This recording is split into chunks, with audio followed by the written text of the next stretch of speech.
Hello বন্ধুরা, good morning. আমি মিতা নতুন একটা ব্লগে তোমাদের সবাইকে স্বাগত জানাই। আজ হচ্ছে বৃহস্পতিবার আর এখন বাজে সকাল 5:30। আজকের ব্লগটা আমি এখন থেকে শুরু করছি তোমাদের সবাইকে সাথে নিয়ে। আর তোমরা ভালো করেই জানো এখন কিন্তু আমি ভোর থাকতে ঘুম থেকে উঠে যাচ্ছি। এই গরমে কিন্তু ভোর ভোর ঘুম থেকে উঠে কাজ করলে বেশ আরাম লাগে। বেলার দিকে কিন্তু একটু কাজ করা যায় না, তাই আমি সকাল সকাল ঘুম থেকে উঠে সংসারের সমস্ত কর্মগুলো কিন্তু কমপ্লিট করে ফেলি। এতে করে কিন্তু আমার পক্ষে অনেক ভালো হয়। এত গরম পড়ে দুপুরের দিকে যে কাজ করতে কিন্তু একদম ইচ্ছা করে না। আর এই যে পরিষ্কার পরিচ্ছন্নের কাজ কিন্তু একদমই নয়, মানে ধুলোবালি একদমই নয়। আর দেখবে যত গরমের মধ্যে তুমি ধুলোবালি পরিষ্কার করবে তত কিন্তু অ্যালার্জি উঠবে আর গা চুলকাবে। তারপরে এমনিতে তো আমার অ্যালার্জির ধাঁচ রয়েছেই, গরম পড়লেই কিন্তু আমার অ্যালার্জিগুলো দেখা দেয়। তো সেই কারণে আমি কি করি বলো তো, একদম সকাল সকাল উঠে সকালের দিকে দেখবে গরমটা কিন্তু একটু কম থাকে।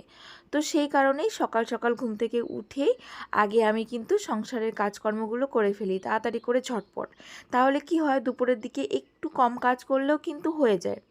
আর সকালের দিকে যদি একটু আলসেমি করো না, তাহলে দেখবে দুপুরের দিকে কাজ করে কমপ্লিট করতে উঠতে পারবো না।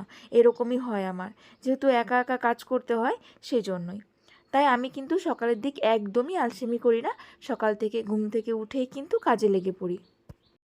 আর যত সকাল সকাল কাজ শুরু করব, যত ভোর ভোর কাজ শুরু করব, আমার কাজগুলো তত কিন্তু গুছিয়ে করা হবে, সুন্দর পরিপাটি হবে।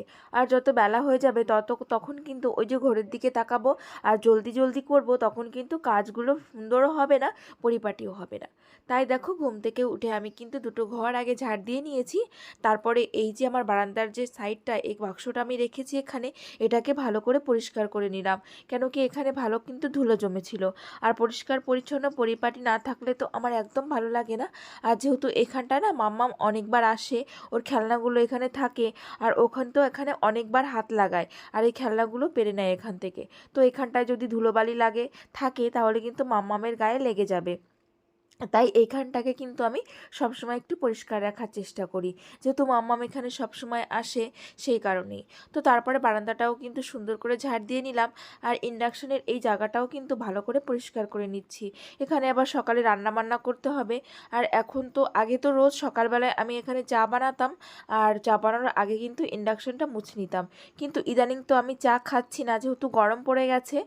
বেশ কিছুদিন হলো আমি কিন্তু চা আর খাচ্ছি না। তবে কবে খাবো তার ঠিক নেই। আবার যেদিন ইচ্ছা হবে মন থেকে সেদিন আবার কিন্তু পট করে চা বানিয়ে ফেলবো। তবে ওই যে দাদা এলে কিন্তু আমার চা বানাতে হয়, কেন কি ও কিন্তু দুবেলা করে চা খায়। যা হয়ে যাক একটা নেশার মতন আর কি। আমরা যেরকম কোনো নেশা নেই, ইচ্ছা হলে আমরা চা খাই, না হলে আমরা খাই না। তবে ওরা কিন্তু দুবেলা করে চা খায়, সেজন্য এ বাড়িতে এলে আমারও কিন্তু ওদেরকে দুবেলা করে চা বানিয়ে দিতে হয়। রান্নাঘরটা কিন্তু মেয়েদের একটা শান্তির জায়গা, তাই রান্নাঘরটাকে আমি সবসময় কিন্তু সুন্দর পরিপাটি করে গুছিয়ে রাখার চেষ্টা করি। এই ঘরটা যদি একটু গোছানো থাকে না, তাহলে দেখবে মনের দিক থেকে অনেক শান্তি পাওয়া যায়। কেন কি দিনের বেশিরভাগ সময়টাই কিন্তু আমাদের রান্নাঘরেই কাটে। তাই দেখো সকাল সকাল ঘুম থেকে উঠে আমি কিন্তু রান্নাঘরটাকেও সুন্দর করে পরিষ্কার করে নিচ্ছি। ঘরের কাজগুলো আগে করে নিচ্ছি, তারপরেই কিন্তু বাইরে যাব। আর আমি তোমাদের কাছ থেকে জানতে চেয়েছিলাম যে আমি উঠোন ঝাড় দিয়ে ঘরের কোনো কাজ করতে পারবো কি না। সেখানে একটা বুনু তুমি আমাকে কমেন্ট করেছিলে, বুনুটার নাম আমার মনে পড়ছে না। তুমি বলেছিলে যে হ্যাঁ দি ভাই, আমিও বাইরের কাজ করে উঠোন ঝাড় দিয়ে তারপরে কিন্তু ঘরের কাজ করি। আর আরেকটা বুনু, শোভনা ঘোষ নামে একটা বুনু আমাকে কমেন্ট করেছো। তুমি বলেছো তুমি তোমার মার কাছ থেকে শুনেছো যে উঠোন ঝাড় দিয়ে ঘরের কাজ করতে নেই। তবে আমি যদি নোংরা জায়গা পরিষ্কার না করি, তাহলে এমনি প্লেন উঠোন যদি ঝাড় দিয়ে তারপরে কিন্তু ঘরের কাজ আমি করতে পারি। নোংরা জায়গা বলতে কলপাড় আর কি, কলপাড়ের কথা বলেছো তুমি। তো ঠিক আছে, আমি মনে রাখবো তোমার কথাটাও বুনু, অবশ্যই মনে রাখবো। তবে কি বলো তো, ওই যে বললাম ঘরের সমস্ত কাজ কমপ্লিট করে তারপরে উঠোন ঝাড় দিতে গেলে না অনেকটা বেলা হয়ে যায়। আর বাসি উঠোন এমনিতে সকাল সকাল ঝাড় দিতে হয়, সেই কারণেই আমার একটু প্রবলেম হয়ে যায়। আর সকালবেলা উঠেই ঘরের আমার সকালের ঘরের কিন্তু অনেক কাজ থাকে, ওই যে গোছানো গাছানো থাকে, রান্নাঘরের কাজ থাকে। সেই জন্য আমি ভেবেছিলাম যে উঠোনটা ঝাড় দিয়ে তারপরে ঘরের কাজ করব। কিন্তু তুমি বললে যে নোংরা ঝাড় দিলে তাহলে আর ঘরের কাজ করতে পারবো না, এটা তোমার মা বলেছে। তো ঠিক আছে বুনু, আমি মাথায় রাখবো। তো দেখো আমি কিন্তু ঘরের মোটামুটি কাজ কমপ্লিট করে নিয়েছি, রান্নাঘরও পরিষ্কার করে নিয়েছি, এদিকে ঘরবাড়িও কিন্তু পরিষ্কার, মানে ঘর দুটোও কিন্তু পরিষ্কার করে নিয়েছি। এখন এই যে উঠোনটা ঝাড় দিয়ে নিচ্ছি। তবে কি বলো তো, ঘরটা কিন্তু আমার মোছা হয়নি, ভেবেছি উঠোনটা ঝাড় দিয়ে তারপরে কিন্তু ঘরটাকে মুছবো। তবে হ্যাঁ, তোমার কথা মতন আমি কিন্তু কলপার ঝাড় দেবো না, শুধুমাত্র বাসি উঠোনটাই আমি একটু ঝাড় দিয়ে নিচ্ছি, যেহেতু বেলা হয়ে যাচ্ছে সেই জন্য। তো বাসি উঠোনটা ঝাড় দিয়ে তারপরে কিন্তু আমি ঘরটা মুছবো। এতে তো কোনো অসুবিধা নেই। তো আর কোনো কাজ করব না, শুধু ঘরটাই মুছবো, আর ঘরের কোনো কাজ কিন্তু আমি করব না। রিনা খাতুন কমেন্ট করেছো, তুমি বলেছো হাই দিদি, তুমি কেমন আছো? আমি ভালো আছি বুনু, তুমি কেমন আছো? অনেক দিন হলো তোমার ভিডিও তোমার ভিডিওতে আমার কমেন্ট করা হয়নি। ভিডিও আমি প্রতিদিনই দেখি, আর তোমার ভিডিও রান্না আমার দেখতে বেশি ভালো লাগে। অনেক ধন্যবাদ বুনু। হ্যাঁ দেখছি, তুমি অনেক দিন আমাকে কমেন্টস করোনি, তো থ্যাংক ইউ বুনু, তুমি আমাকে কমেন্টস করোনি কিন্তু তুমি আমার ভিডিওগুলো দেখো, আর রান্নাগুলো দেখতে তোমার বেশি ভালো লাগে। অনেক অনেক ধন্যবাদ, এভাবেই আমার পাশে থেকো, আর আমার ভিডিওগুলো কিন্তু এভাবেই দেখতে থেকো। আমাদের বাড়ির বউদের কিন্তু দেখবে সকালেই কিন্তু কাজটা একটু বেশি চাপ থাকে, তাই না বলো? এই যে সকালে উঠে অনেক রকমের কাজ থাকে। তবে একটা দিক থেকে কিন্তু মাম্মাম আমাকে বাঁচিয়ে দিয়েছে। কি বলো তো, মাম্মাম কিন্তু অনেকটা বেলা করে ওঠে। মাম্মাম যদি সকালে উঠতো না, তাহলে আর আমি কাজ করে উঠতে পারতাম না, মানে করতেই পারতাম না কাজ। কেন কি, মাম্মাম ঘুম থেকে উঠে কিন্তু অনেক বিরক্ত করে। আর এখন একটু বড় হয়েছে, তবুও মাম্মামকে রেখে আমি কাজ করতে পারি, কিন্তু আগে তো একদমই করতে পারতাম না। আর একদম ছোটোবেলায় তখন তাও করতে পারতাম, তারপর যখন বোঝা শিখলো তখন থেকে কিন্তু ও ঘুম থেকে উঠলে আমি কোনোই কাজ করতে পারি না। তবে এখন একটু বড় হয়েছে, এখন তবুও করতে পারি। তবে মাম্মাম অনেকটা বেলা করে ঘুম থেকে ওঠে। তো আজকে আবার আমাদের বাড়িতে অতিথি আসবে, অতিথি বলতে দাদা বৌদি আসবে। মানে বৌদি বাপের বাড়ি গেছিলো, তোমাদের তো আগেই বলেছি, সেই জন্য দাদা দুপুরবেলা এসে আমাদের বাড়ি খেত। তবে আজকে বৌদি বাড়িতে আসবে। তো বৌদি আগে আমাদের বাড়িতে আসবে, তারপরে এখান থেকে দাদা এসে নিয়ে যাবে। কেন কি, বৌদি একা এখান থেকে যেতে পারবে না, মানে বাপের বাড়ি থেকে বৌদিকে এক বাসে তুলে দেবে, ওখান থেকে এসে আমাদের বাড়ি নামবে। ঠিক আছে, এবার আমাদের বাড়ি এখানে নামার পরে এখান থেকে এসে দাদা নিয়ে যাবে। কেন কি, এখান থেকে আবার ট্রেনে যেতে হবে, তার জন্য একা যেতে পারবে না। মানে পাশে সাথে আবার ছোটো মাম্মাম রয়েছে, ব্যাডিংপত্র রয়েছে, আর বুঝতেই তো পারো বাপের বাড়ি থেকে এলে কিন্তু অনেকটা জিনিসপত্র আসে। তো সেই জন্যই এখান থেকে হাজব্যান্ড গিয়ে বাস স্ট্যান্ড থেকে বৌদিকে নিয়ে আসবে, আর তারপর এখান থেকে দাদা এসে নিয়ে যাবে। তো সেই জন্য না কাজগুলো আমি আজকে একটু তাড়াহুড়ো করছি।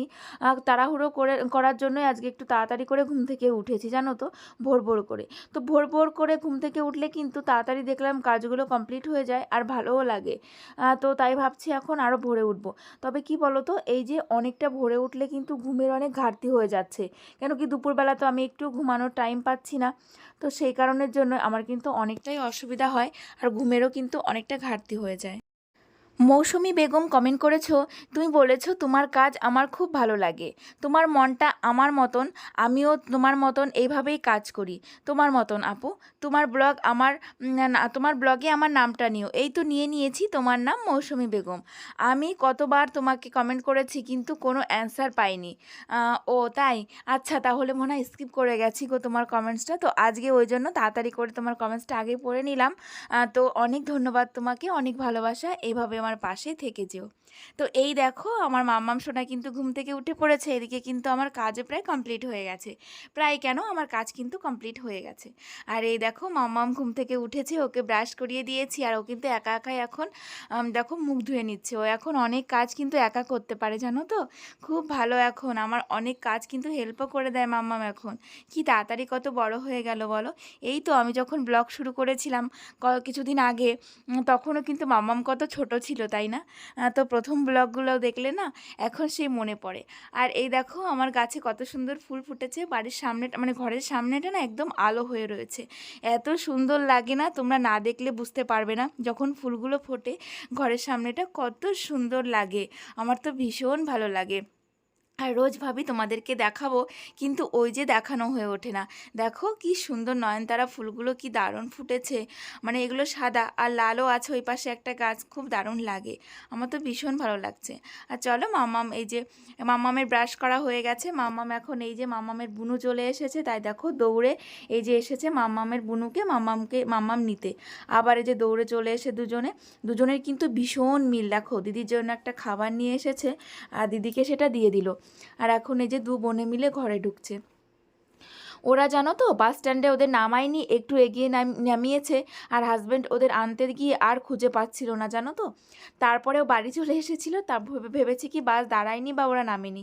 তারপরে আবার ফোন করেছিল যে একটু মানে বাস স্ট্যান্ড ছেড়ে তারপরে ওদেরকে নামিয়েছে, মানে ভুলে গেছিলো নামানোর জন্য। তো তারপরে আবার গিয়ে নিয়ে এলো। বলো তো কী যা মানে ঝামেলা, আর কি বলবো। তো যাই হোক, যথারীতি বাড়ি এসেছে, এটাই কত, তাই না বলো। তো এখন দেখো দু বোনে মিলে এখন দৌড়াদৌড়ি। এই দেখো এখন খাবে দু বোনে, তার জন্য যে বাটি নিয়ে এসেছে। সত্যি ওদের দু বোনের কিন্তু অনেক মিল। তো সকালবেলা না তাড়াহুড়ার জন্য আমি বিছনাটা গুছিয়ে উঠতে পারিনি। মানে সমস্ত কাজ তো সকালে কমপ্লিট করেছি, আর ওরা তো সকালে ভোরবেলা বেরিয়েছিল, ওই জন্য সকাল সকাল পৌঁছে গেছে। কেন কি গরমের মধ্যে একটু সকালেই চলে এসেছে। বাচ্চা নিয়ে বুঝতেই তো পারো, বেলার দিকে অনেকটা গরম পড়ে যায়, তাই ওরা কিন্তু অনেকটা সকালেই চলে এসেছে। আর এখন এই যে আমি বিছনাটা ওই জন্য গুছিয়ে নিচ্ছি, সকালে না টাইম হয়নি, দেখলেই তো কত কাজ করলাম। তো তার জন্য আর মানে বিছনাটা গোছানো মানে সময় হয়ে ওঠেনি। তো এখন ওই জন্য বিছনাটা গুছিয়ে নিলাম। আর এই দেখো এখন এই যে বুনু এসেছে, তো তারপরে এখন ওনার বায়না হয়েছে আইসক্রিম খাবে। কালকে তোমরা কি ভুলে গেছিলে বলো তো। আমি তো ভুলেই গেছিলাম যে কালকে আমি আইসক্রিম বসিয়েছিলাম ফ্রিজে, কিন্তু আমার মাম্মাম কিন্তু ভোলেনি। আর এই যে বুনু আসা মাত্রই ওনরা খেলা শুরু করে দিয়েছিল। তো আমি এত বলছি যে আগে ভাত খেয়ে নে, ভাত হয়ে গেছে তারপরে আইসক্রিম দেবো, না কিছুতেই হবে না। হঠাৎ করে মনে পড়েছে এখন আইসক্রিম দিতেই হবে। দেখো অবস্থাটা কেমন কান্নাকাটি করছে, তাই দেখো মানে দেবো না বলেছি সেই জন্য চিল্লাচ্ছে এইভাবে। তো যাই হোক, আমি এখন ওদেরকে একটু আইসক্রিম দিয়ে দিই। তো ওদের স্নানও করিয়ে দিয়েছি, তো আমি বললাম স্নান করেছিস খেয়ে নে তারপর আইসক্রিম খাবি।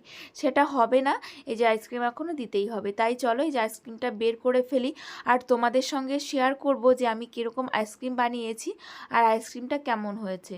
তো চলো তোমরাও দেখে নাও আমার আইসক্রিম বানানো কেমন হয়েছে।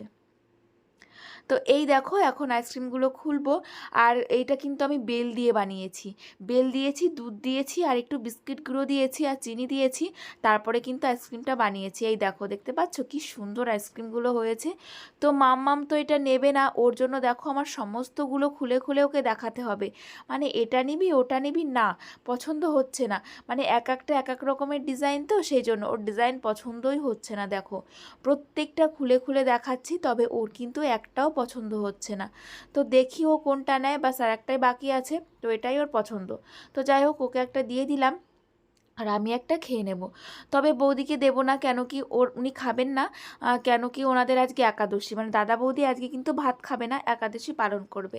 তাই তো দাদাও এখন এসে গেছে, বৌদি আগে এসেছে, দাদা একটু পরে এসেছে। তো এখন এই যে ওই জন্য আমি ওদের বেলের শরবত দিয়ে দিচ্ছি। কালকে যে বেলের শরবতটা রেখে দিয়েছিলাম একটুখানি, সেটাই এখন ওদের দিয়ে দিচ্ছি। আর আজকে দুপুরে কিন্তু ডাল রান্না করেছিলাম, যেহেতু ওরা খাবে না, ওদের আর কি রান্না করব আমি বলো তো। আমাদের দুজনের জন্য একটু ডাল, পটল ভাজা, শাক ভাজা করে নিয়েছিলাম। আর তারপরে এই যে তরমুজ কাটা হয়েছিল দুপুরের দিকে, সেটাই সবাই মিলে এখন খেয়ে নিচ্ছি। তো এই দেখো তরমুজগুলো নিয়ে এসেছিলো হাজব্যান্ড, যেহেতু দাদারা ভাত খাবে না সেই জন্য। তো এখন সবাই মিলেই খাচ্ছি। তো চলো আজকের ভিডিওটা এখানেই শেষ করব। তোমরা সবাই ভালো থেকো, তোমাদের সবাইকে টাটা।